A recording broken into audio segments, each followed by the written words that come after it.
We're not allowed to burn in my hometown. I guess you can do it in Quasqueton.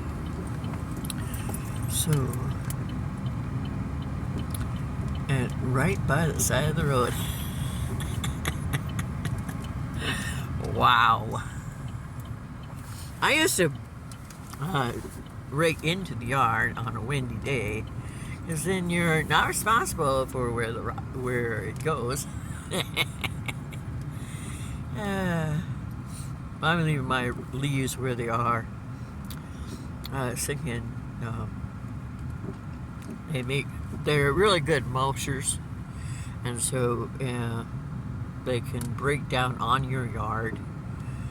And I only have one tree. It's like, it drops a lot of leaves, but I only have one tree, and it can do a lot of stuff. If you look, you can see, if you enlarge it, you can see how much the gas is in Quasqueton.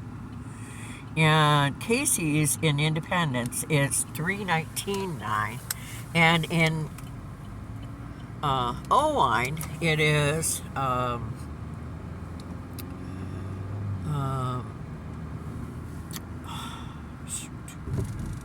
in Owine it's at Quick Star. Well, at Casey's it's and in there it's $3.05, but they have one at pump 88, and you can get it for $2.99. That's what I use, because it's a good way to support our farmers too. Turn off your signal. If the road turns and go straight, if you don't go straight and you're turning and it doesn't look like there's a turn, you have to turn on your clicker so the people going straight don't think that you're going straight, that you're turning. There's a lot of stupid little nuances to learning how to drive.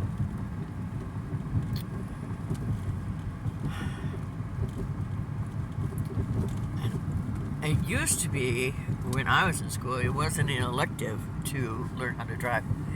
I think it is now. And it costs you like $600 to learn how to drive. I would teach you for $4 with my car, the back roads of Iowa.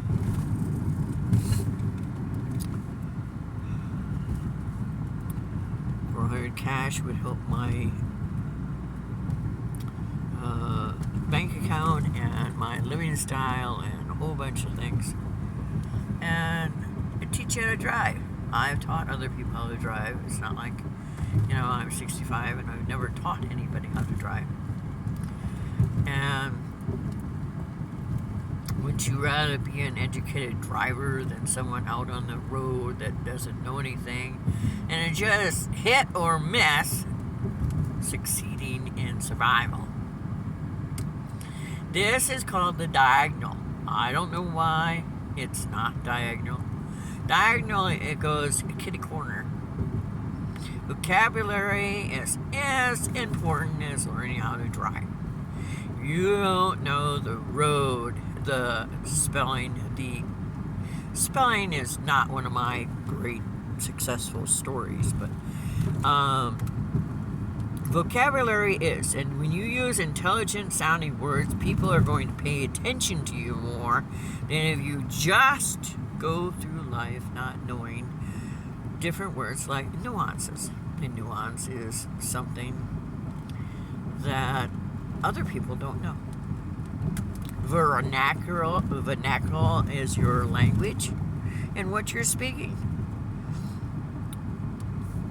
Sounds like barnacle. Vernacular, but barnacle is a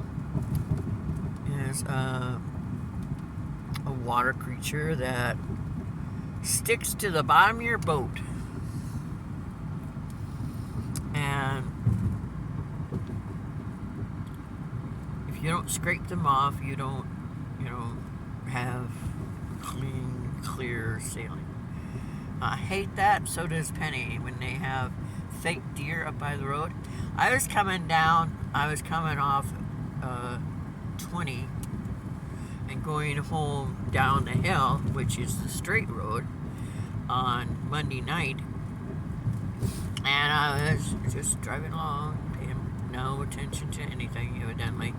And I got even with the road. I got real close to the side of the road, and I looked to the side, and this doe looked at me and said, "You know what? I'm waiting here for pals, and there you are." And I'm like, you know what? You don't stand there by the road unless you want to wear a car. We had a little dissertation, which is a conversation, and then we parted ways. She turned around, went back in the field, and I was overjoyed. And I just drove on home. I'm always overjoyed to get home. I'm overjoyed to get out of the door today.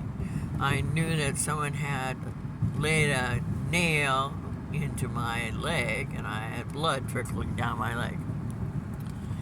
Well, I gotta put down my phone so I can turn off the heat, because it's starting to warm that place in my leg that a cat had scratched. It's a dreary, sort of cold, sort of Iowa winterish day, and we're still in fall. I'm sure the times changed and we fell back, but modern technology allows the phone to fall back for us. And I think the other day I killed my microwave, so I don't have microwave. I have a toaster oven, but I'm not sure if my plugs work. They don't work with my teapot. So I'm going to bid you adieu. Adieu, adieu, adieu. To you and you and you. It means goodbye, adieu. But I hope you have a safe weekend. Goodbye.